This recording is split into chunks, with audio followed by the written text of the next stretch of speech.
আসসালামু আলাইকুম সবাইকে আবার স্বাগতম। তো আজকে আমরা এইচএসসি 24-এর জন্য পদার্থবিজ্ঞান প্রথম পত্রের একটা শর্ট সাজেশন নিয়ে এসেছি, যেটা পড়লে ইনশাল্লাহ আমরা আমাদের যে একটা সৃজনশীল থাকবে ইনশাল্লাহ এই টপিক থেকে কমন পড়ে যাবে এবং খুবই অ্যানালাইসিস এবং গভীরভাবে অ্যানালাইসিস করার মাধ্যমে আমরা এই টপিকগুলো তোমাদের সামনে নিয়ে এসেছি। ওকে, তো পদার্থবিজ্ঞান প্রথম পত্র সাজেশন, চলো আমরা পরের অধ্যায়ে চলে যায়। তো ভেক্টর থেকে নর্মালি দুইটা কোশ্চেন আমাদের আসতে পারে। তো নর্মালি আমাদের পদার্থবিজ্ঞান প্রথমত সামনে যেহেতু এক্সাম, তাহলে এই টপিকগুলো অবশ্যই তোমরা দেখে যাবে, যেটা তোমাদের কাছে আমার রিকোয়েস্ট থাকবে, সহজ কথা। তো ভেক্টর থেকে দুইটা সৃজনশীল আসার সম্ভাবনা খুবই বেশি, এটা আমি আগেই বলে দিচ্ছি, এবং থাকবে আসলে বলতে গেলে। এক, নদী ও সাঁতারু সংক্রান্ত বা নদী ও নৌকা সংক্রান্ত যে ম্যাথগুলো আছে, যে টাইপগুলো ম্যাথ আছে, খুব বেশি কঠিন আসবে এরকম কোনো, বারবার বলি যে বোর্ডে ওরকম এত বেশি কঠিন জিনিস আসে না, তোমার জানাশোনা জিনিসই আসবে বেশি। ওকে, তো নদী ও সাঁতারু এবং নদী ও নৌকা সংক্রান্ত যে ম্যাথগুলো আছে ওই ম্যাথগুলো একটু আমরা কষ্ট করে যাব। তারপর দেওয়া আছে হচ্ছে লোক ও বৃষ্টি সংক্রান্ত, এবং এটা কিন্তু আগের বারও আসছে প্রায়। বৃষ্টি এবং লোক, কত বেগে বৃষ্টি পড়বে, তারপর বৃষ্টির লব্ধি বেগ কত কোণে পড়বে, এই ব্যাপারগুলো একটু দেখে যাবে। তারপর হচ্ছে অবস্থান ভেক্টর, একক ভেক্টর, এই ভেক্টরগুলো একটু দেখে যাবে, এখানে একটু বলেছি সরি, একক ভেক্টর, হ্যাঁ। তারপর সমান্তরাল একক ভেক্টর, এগুলো কিন্তু ছোট টপিক, তো সূত্রগুলো অবশ্যই দেখে যাবে, না হলে কিন্তু বলবে যে সমান্তরাল একক ভেক্টর বের করো, তখন হয়তো সূত্র তোমার মনে না থাকতে নাও পারে। তো এই জিনিসগুলো একটু খেয়াল রাখতে হবে। তারপর হচ্ছে লম্ব দিকে একক ভেক্টর, খুবই ছোট টপিক।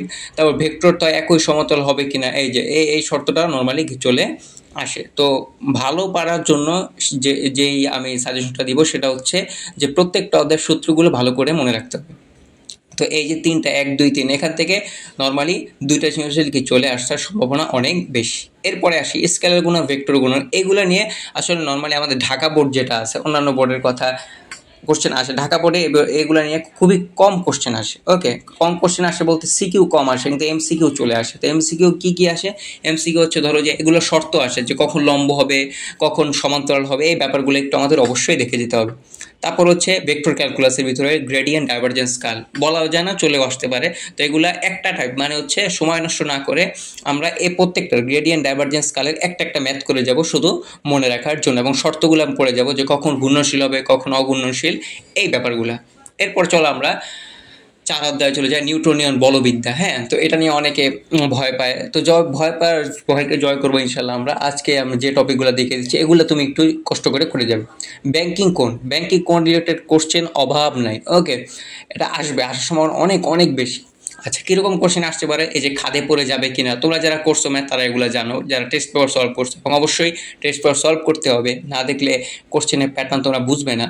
খাদে পড়ে যাবে কিনা, দুর্ঘটনা হবে কিনা, নিরাপদে বাঁক নিতে পারবে কিনা, এই সংক্রান্ত যে ম্যাথগুলো আছে ওগুলো তোমরা করে যাবে। 2 নাম্বার হচ্ছে বিভিন্ন বিন্দুতে সুতার টান বের করো। একটা সুতা দেওয়া থাকে, সুতার টান বের করতে হলে বৃত্তাকার একটা পথ দেওয়া থাকে, তাই না? তো বিভিন্ন বিন্দুতে আমাদের কি বলতে পারে, সুতার টান বের করতে পারে। যদি আমি একটু দেখাই জিনিসটা, এই যে এরকম আর কি, এই যে এরকম থাকে, তোমাকে বলে যে এই বিন্দুতে টান বের করো, ঠিক আছে, বা এই বিন্দুতে টান বের করো, বা এই বিন্দুতে টান বের করো, এই ব্যাপারগুলো আমাদের পরীক্ষায় চলে আসে। কঠিন কিছু আসবে না, বারবার বলছি, সহজ জিনিসগুলো কি দেখে যাবে যেগুলো বোর্ডে আসছে। তারপর সংঘর্ষ রিলেটেড, স্থিতিস্থাপক, অস্থিতিস্থাপক, ভরবেগ সংক্রান্ত এই জিনিসগুলো একটু দেখে যাবে, সংঘর্ষ সূত্রগুলো, হ্যাঁ, এটাও চলে আসে। তারপর হচ্ছে জড়তার ভ্রামক, এটা তো মেজর টপিক এই অধ্যায়ের জন্য। তো জড়তার ভ্রামককে অনেকগুলো বস্তুর জন্য অনেকগুলো জড়তার ভ্রামক দেওয়া আছে, তুমি এই জিনিসগুলো একটু কমন জিনিসগুলো দেখে যাবে। সেটা হচ্ছে সরু দণ্ডের জন্য জড়তার ভ্রামক, মাঝখানে রাখলে বা প্রান্ত বিন্দুতে রাখলে এই ব্যাপারগুলো। তারপর হচ্ছে চাকতি, গোলক, এই তিনটা একটু দেখে যাবে। তারপর হচ্ছে লম্ব অক্ষ উপপাদ্য। লম্ব অক্ষ উপপাদ্য বলতে লম্ব অক্ষ উপপাদ্যের যে সূত্রটা আছে ওই সূত্রটা আমরা দেখে যাব, এটাও নিয়ে কি ম্যাথ চলে আসে। ওকে, তোমাকে বলবে যে এক্স ওয়াই সমতলে লম্ব অক্ষ উপপাদ্য অ্যাপ্লাই করে ম্যাথটি সমাধান করো, তখন ওই সূত্রকে ব্যবহার করে করতে হবে। তারপর কিছু ছোট টপিক, 5 নম্বরে টর্ক, কৌণিক বেগ, কৌণিক ভরবেগ, কৌণিক গতিশক্তি, কৌণিক কম্পাঙ্ক, এই জিনিসগুলো একটু মনে রাখতে হবে। হ্যাঁ, কৌণিক কম্পাঙ্ক omega is equal 2π/t, omega is equal 2πn/t, এই সূত্রগুলা কনভার্সন শিখে যাও, মানে একটা সূত্র থেকে আরেকটা সূত্র রূপান্তর। কীরকম, আমি যদি একটু কলম দিয়ে তোমাদেরকে দেখাই, হয়ে গেল, কলম আসে না কেন, কলমে মাইন্ড করছে। হ্যাঁ, যেমন এই যে ওমেগা ইজিক্যাল টু কি লেখা যায়, আবার লেখা যায় কত, 2π ডিভাইড বাই কত, টি, তাই না? তো এটাকে ভাঙলে আবার কি লেখা যায়, যদি n সংখ্যক বার ঘুরে তাহলে কি লেখা যায়, 2πn ডিভাইড বাই কত, আমাদের টি। এই ম্যাথগুলো দেখে যেতে হবে। তারপর আবার এরকম লিখতে পারি, আমরা কি লিখতে পারি, 2πf, কীভাবে লিখলাম, এই যে টি, 1/t মানে কত f, এগুলো তোমরা জানো। তো এই সূত্রের কনভার্সগুলো মানে একটা থেকে একটা কীভাবে রূপান্তর করা যায় এই জিনিসগুলো দেখে যেতে হবে। ওকে, তারপর হচ্ছে বলের ঘাত, তারপর কেন্দ্রমুখী বল, এগুলা কোশ্চেন প্রায় আসে। কেন্দ্রমুখী বল, কেন্দ্র বিমুখী বল নর্মালি এই ব্যাংক কি কোণের সাথে রিলেটেড, এখানে এই সূত্রগুলো চলে আসে বা আলাদা করে আমি দেখিয়ে দিলাম। তো এই টপিকগুলো আমাদের কি দেখে যেতে হবে। আর পরের টপিক আমরা চলে যাই কাজ, শক্তি ও ক্ষমতা, খুবই গুরুত্বপূর্ণ এবং আসলে 4 এবং 5 এই দুইটা অধ্যায় থেকে অনেক কঠিন কোশ্চেনও চাইলে চলে আসতে পারে। 4, 5, 6 মিলিয়ে আসতে পারে। 4, 5, 6 এই তিনটা অধ্যায়। হ্যাঁ, 4, 5 থেকে দুইটা সৃজনশীল থাকবে, এটা আশা করি আমরা। মিক্সড সৃজনশীল থাকবে 4, 5, 6 এরকম কিছু। আচ্ছা, কুয়া সংক্রান্ত পাম্পের ক্ষমতা, সময়, দক্ষতা, কত সময় লাগবে, কোন পাম্পটি কম সময় লাগবে, কোন পাম্পটি বেশি সময় লাগবে, পাম্পের দক্ষতা বের করো, ক্ষমতা, এগুলো অহরহ আসছে এবং কুয়া সংক্রান্ত কোশ্চেন একটা থাকবেই। ওকে, তো যারা মনে করো বা অনেক কোর্স হয়তো আমার ইউটিউব চ্যানেলেও আছে। ওকে, আমার ইউটিউব চ্যানেলেও এই সমস্যা নিয়ে সমাধান আছে, খুব ভালোভাবে আমি করে দিছি। আমার ইউটিউব চ্যানেলের নাম হচ্ছে, তোমরা জানো, এই যে স্টাডি STUDY, ইউটিউবে লিখলে গেলে সার্চ দিয়ে পাবা, অহরহ ভিডিও আছে, অনেকগুলা ভিডিও আছে। স্টাডি উইথ আদল এটা লিখলেই পাবা। হ্যাঁ, ইউটিউবে গেলে ভালো হবে, কারণ ইউটিউবে প্লেলিস্ট করা আছে ভিডিওগুলা। স্টাডি উইথ আদল এটাতে গেলেই সার্চ দিলে আমার ইউটিউব চ্যানেল চলে আসবে। সেখানে কুয়া নিয়ে একদম বেসিক থেকে অ্যাডভান্স সব কিছু আলোচনা করা আছে। আচ্ছা, যাই হোক, ক্লিয়ার। তারপর হচ্ছে আনতলের কিছু সহজ ম্যাথ। আনততল নিয়ে অনেক টাইপের ম্যাথ আছে, তুমি কিছু সহজ ম্যাথ করে যাবা যেগুলো বোর্ডে আসছে, এক্সট্রা কোনো প্যারা নিবা না। আনততলে কিন্তু অনেক হাই লেভেলের ম্যাথ আছে। ওকে, এক্সট্রা কোনো প্যারা নেওয়া যাবে না। সরি, বিভব শক্তিতে বললেন, বিভব শক্তি, গতিশক্তি, যান্ত্রিক শক্তি, এই রিলেটেড যে ম্যাথগুলো। কীরকম ম্যাথ, এই এরকম একটা তল দেওয়া থাকে, বলবে যে এখানে একটা এরকম গোলাকার বস্তু আছে, ঠিক আছে, তো বলবে এটা এই মাথায় আছে, এখানে গতিশক্তি বিয়োগ শক্তি বের করো, আবার ধরো নিচে পড়ে গেছে, ধরো এই পয়েন্টটায় চলে আসছে, এখানে গতিশক্তি বিয়োগ শক্তি বের করো। এই রিলেটেড যে ম্যাথগুলো আছে এগুলো খুবই আসে। হ্যাঁ, আনততলের উপর গতিশক্তি বিয়োগ শক্তি বের করো। আচ্ছা, এটা তো একটু আগে বললাম যে আনততলে কিছু সহজ অঙ্ক বলতে ঘর্ষণ দেওয়া থাকবে। হ্যাঁ, এরকম আর কি, এরকম এগুলো যে আমি বারবার বলছি, সহজ টাইপেরগুলো করে যাবা, বেশি কঠিন করে যাবা না। ধরো একজন এখান দিয়ে টানতেছে, বস্তুটা নিচে পড়বে, এই সহজ জিনিসগুলো, এগুলো আমার ইউটিউব চ্যানেলেও আলোচনা করা আছে। ওকে, এইটি একটির উপর আরেকটি রাখতে কৃত কাজ, এটা নর্মাল এভাবে আসে না, তাও কিছু কিছু বোর্ডে চলে আসে, একটু দেখে যাবা কনসেপ্টটা। হ্যাঁ, যে একটার উপর একটা ভর কেন্দ্র নিয়ে কাজ করি আমরা। ওকে, এগুলো তোমরা জানো আশা করি, ভর কেন্দ্র নিয়ে, তারপর হচ্ছে কি ভর কেন্দ্র নিয়ে। হ্যাঁ, তারপর স্প্রিংয়ের শক্তি খুবই গুরুত্বপূর্ণ। স্প্রিংয়ের শক্তির সমীকরণগুলো দেখে যাবা। তারপর রকেটের যে সূত্রগুলো আছে, রকেট নিয়ে নর্মালি বোর্ডে, ঢাকা বোর্ডে, এগুলো নিয়ে কোশ্চেন আসে না ওইভাবে, তাও যদি চলে আসে তাহলে মেইন কনসেপ্ট হচ্ছে রকেটের সূত্রগুলা পাশে লিখবা, লেখার পরে পরিচয়গুলো তাহলেই হয়ে যাবে। এই তো কাজ শক্তি ক্ষমতার আরও টাইপের আছে, কিন্তু এই টাইপেরগুলো করে গেলে আশা করি এর বাইরে আসলে আসে না। অন্য জায়গায় হার্ড কোশ্চেন আসে, বাট বোর্ডে আসে না। এরপরে চলে যাই আমরা। এরপর মহাকর্ষ বিকর্ষ সবার প্রিয় টপিক। এখান থেকে মিক্সড কোশ্চেন আসে খুব ভালো। হ্যাঁ, তো মুক্তিবেগ সংক্রান্ত যত টাইপ, মুক্তিবেগের সংক্রান্ত ভর বৃদ্ধি পাবে কিনা, মুক্তিবেগের সাথে ভরের কোনো সম্পর্ক নেই, এই টপিকগুলো দেখে যাবা। তারপরে একটার মুক্তিবেগ আরেকটা বেগে পৌঁছাবে কিনা, বা অন্য গ্রহে পাঠালে সেটা মুক্তিবেগের সমান হবে কিনা, বা মহাকাশে পৌঁছাবে কিনা, এই ব্যাপারগুলো একটু দেখে যাবো, যারা মুক্তিবেগ সংক্রান্ত। তারপর আরও গুরুত্বপূর্ণ হচ্ছে কৃত্রিম উপগ্রহ, ভূস্থির উপগ্রহ, উচ্চতা, বেগ, সময়, এগুলো দেখে যাবা। কৃত্রিম উপগ্রহ, তারপর হচ্ছে পার্কিং কক্ষপথ, উপগ্রহটি ভূস্থির হবে কিনা, 24 ঘন্টা হলে আমরা জানি ভূস্থির হবে, তাহলে আমরা এটা কী বের করবো, পর্যায়কাল বের করবো, এই উচ্চতা বের করবো, কীভাবে কত উচ্চতায় আমরা উপগ্রহটি থেকে স্থাপন করতে পারি, তারপর বেগ, সময়, এগুলো দেখে যাবা। আরেকটা টপিক হচ্ছে, এটা প্রায় আসে, বিভিন্ন স্থানে জি এর মান নির্ণয়। এটা আমরা জানি পৃথিবী থেকে উচ্চতায় হলে, পৃথিবী পৃষ্ঠে হলে, পৃথিবীর গভীরতায় হলে, এই ব্যাপারগুলো। তারপর হচ্ছে ঘনত্বের সূত্র আছে, ঘনত্ব দেখে যাবা, ঘনত্বের কোশ্চেন আছে। তারপর হচ্ছে ল্যামডা অক্ষাংশে জি এর মান নির্ণয়। আলহামদুলিল্লাহ, ল্যামডা অক্ষাংশ এটা খুবই গুরুত্বপূর্ণ একটা ছোট্ট একটা টপিক আছে।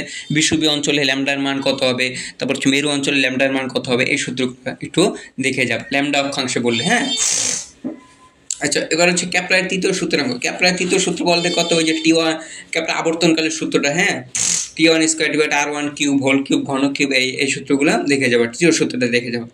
তার মহাকর্ষ ক্ষেত্র প্রাবল্য, এখানে জাস্ট মহাকর্ষ ক্ষেত্র প্রাবল্যর যে সূত্রগুলো আছে ওগুলো দেখে যাবো, তাহলেই হবে। আর এটার ম্যাথ দেখে যাবো। হ্যাঁ, পরিচয় চলে যায়। এই পথের গাঠনিক ধর্ম, একটা সৃজনশীল আলাদা থাকবে, আমি বলে দিচ্ছি। পথে একটা সৃজনশীল মাস্ট এখান থেকে থাকবে, মাস্ট আলাদাভাবে থাকবে। ওইগুলো থেকে মিক্সড আসবে, এটা থেকে মাস্ট একটা আলাদাভাবে থাকবেই, মিস হবে না। আচ্ছা, এখান থেকে কী কী পড়ে যাবো, যেহেতু আমাদের এটা আংশিক আছে আমরা জানি আংশিক, তাহলে পড়বো হচ্ছে কোন তারটি বেশি, স্থিতিস্থাপক, ইয়ংয়ের গুণাঙ্ক, হুকের সূত্র, খুবই অল্প টাইপের ম্যাথ, এগুলো বেশি আসছে। আমি বারবার বলছি বেশি জিনিসগুলো এখানে আমি উল্লেখ করছি। তারপর হচ্ছে প্রয়োজনের অনুপাত, ব্যাসার্ধ হ্রাস কতটুকু হ্রাস পাবে, খুবই কমন কোশ্চেন, ব্যাস কতটুকু হ্রাস পাবে। তো মোট কাজ, কাজ কতটুকু, কাজের সমীকরণটা দেখে যাবো। একক আয়তন সঞ্চিত শক্তি, মোট কাজ প্লাস একক আয়তন সঞ্চিত শক্তি আমাদের বের করতে বলে। ওকে, আচ্ছা এখান থেকে কমন পেয়ে যাবে একটা জিনিস আমি বলে দিচ্ছি। তারপর হচ্ছে অসহ বল কি, অসহ পীড়ন, এই ধরনের সব হচ্ছে সব ধরনের গুণাঙ্ক, কৃন্তন গুণাঙ্ক, মোচর, ব্যবর্তন, এগুলো একটু দেখে যাবে, যার সূত্রগুলো দেখে যাবা। আর এই টাইপের একটা ম্যাথ দেখে যাবে সময় নষ্ট না করে। এখান থেকে কিন্তু একটা সৃজনশীল অবশ্যই থাকবে। পরের টাইপে চলে যাবে পর্যাবৃত্ত গতি, এখান থেকে একটা সৃজনশীল থাকবে, মাস্ট একটা সৃজনশীল থাকবে পর্যাবৃত্ত গতি থেকে। কী কী থাকতে পারে টপিক, স্প্রিংয়ের সমান্তরাল শ্রেণী সংযোগ, পর্যায়কাল, কম্পাঙ্ক। স্প্রিংকে সমান্তরালভাবে যুক্ত করব, শ্রেণীভাবে যুক্ত করব, তার পর্যায়কাল বের করব, কম্পাঙ্ক বের করব, স্প্রিং ধ্রুবক বের করব, এই জিনিসগুলো একই সাথে দেখে যাবা। তারপর দোলকের ছন্দিত গতির পর্যায়কাল, হ্যাঁ দোলকের এটা তো খুবই ইম্পর্টেন্ট, যেহেতু আমাদের এই গতিটা একটা পর্যাবৃত্ত গতি, তাহলে আমাদের সব কিছু দেখে দিতে হবে। যে পর্যায়কাল সংক্রান্ত কম্পাঙ্ক কিভাবে বের করে, স্মরণ, বেগ, ত্বরণ, এই সূত্রগুলো এক সাইডে লিখবা সুন্দর করে। ত্বরণ, কখন বেগ সর্বোচ্চ হবে, কখন বেগ সর্বনিম্ন হবে, এই ব্যাপারগুলো। এবং গ্রাফ থাকে, ওকে গ্রাফ কোনগুলা তোমরা করছো কিনা যায় না, এগুলা ওই যে গ্রাফ থাকে, যে এরকম গ্রাফ, গতিশক্তির গ্রাফ, ওকে এরকম গ্রাফ থাকবে, যে এরকম একটা গ্রাফ থাকে, এগুলা তোমরা দেখে নিবা। হ্যাঁ এগুলো আমাদের বইতে অভাব না, এই যে এরকম কিছু গ্রাফ থাকে, তোমরা যারা করছো তারা ঠিকই ধরে ফেলছো। এরকম কিছু গ্রাফ, একটা হচ্ছে গতিশক্তি, একটা হচ্ছে বিভব শক্তি, এরকম গ্রাফগুলো থেকে বিভিন্ন ডাটা বের করতে বল। তারপর হচ্ছে পাহাড়ের উচ্চতা, তারপর হচ্ছে দোলনকার, সরল দোলকের মতো আচরণ করবেন, এই ম্যাথটা খুবই ইম্পর্টেন্ট। এই পাহাড়ের উচ্চতা বের করতে বলবে, আর সরল দোলকের মতো আচরণ করবে কিনা, অর্থাৎ তুমি একই বলবে যে একটা পাহাড়ে এই উচ্চতায় নিয়ে গেলে সেটা সরল দোলকের মতো আচরণ করবে কি না।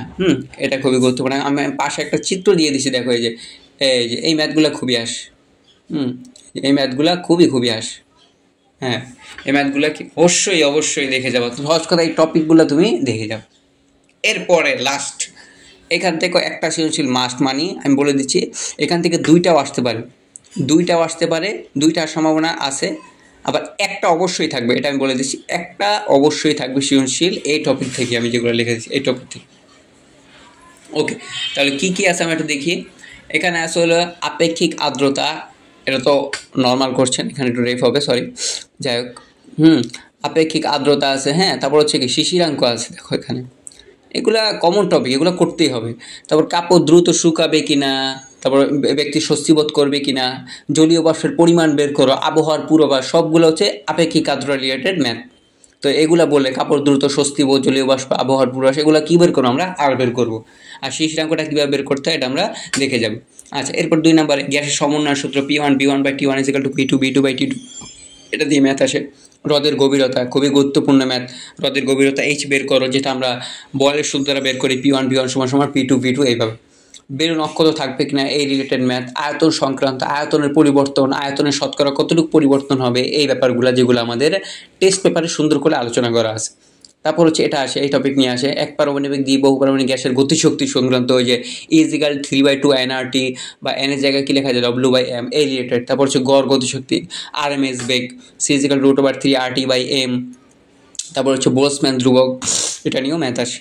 হ্যাঁ তারপর শেষে সেটা হচ্ছে গড় মুক্ত পথে যে সমীকরণগুলো আছে এগুলো দেখে যাবো, ম্যাক্সওয়েল, হ্যাঁ এগুলো সমীকরণগুলো দেখে যাবো, কারণ এগুলো চলে আসে, যদি হুট করে চলে আসে, তাই আমি বলি যে প্রত্যেকটা অধ্যায়ের সূত্র আলাদা করে মনে রাখতে হবে, তারপর তুমি যাই অ্যাপ্লাই করো হয়ে যাবে। তারপরে সংঘর্ষ সংখ্যা কীভাবে বের করতে হয়, এই জিনিসগুলো যেগুলো আমার চেষ্টা আলোচনা করা আছে। ইনশাল্লাহ আশা করি তোমরা এগুলা করলে আমাদের আর কিচ্ছু লাগবে না, মানে এই টপিকগুলোই তোমাদের জন্য কি যথেষ্ট। ওকে, তো সবার জন্য শুভকামনা রইল। এবং এখন শুধু ক খ ভালো করে পড়বা, আর ম্যাথের টাইপগুলো দেখে যাবা, যেগুলো মনে হয় যে না তুমি পারতেছো না, তাই একটু খাতায় করবা, এবং অবশ্যই ক্যালকুলেটর নিয়ে যাওয়া, ক্যালকুলেটার বেশি প্র্যাকটিস করবা, কারণ ক্যালকুলেটার দেখছে অনেকে ফুল ম্যাথ করে ভুল করে ফেলে, তাহলে কি নাম্বার আসে না। তো আজকে এ পর্যন্ত, তোমাদের সবার জন্য শুভকামনা থাকলো, সবাই ভালো থাকবে, আল্লাহ হাফেজ।